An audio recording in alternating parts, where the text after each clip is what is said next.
বিজ্ঞানী আলবার্ট আইনস্টাইনের নাম আপনারা অনেকেই শুনছেন। আমেরিকান এক চিকিৎসক, ওনার নাম হচ্ছে ডক্টর টমাস হার্ভে।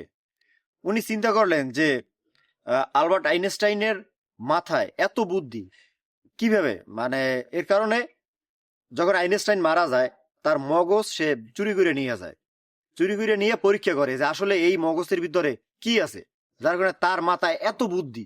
এত বুদ্ধি হওয়ার কারণটা কি?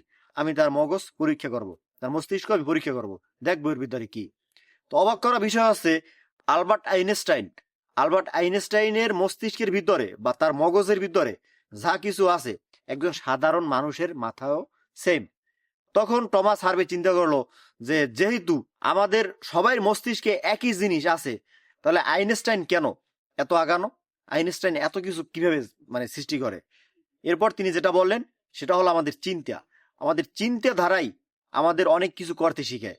আপনি একটা জিনিস করবেন, চিন্তা করেন, মাথার উপরে ওইটার উপরে ফোকাস করেন, তাহলে আপনিও পারবেন, আমিও পারবো।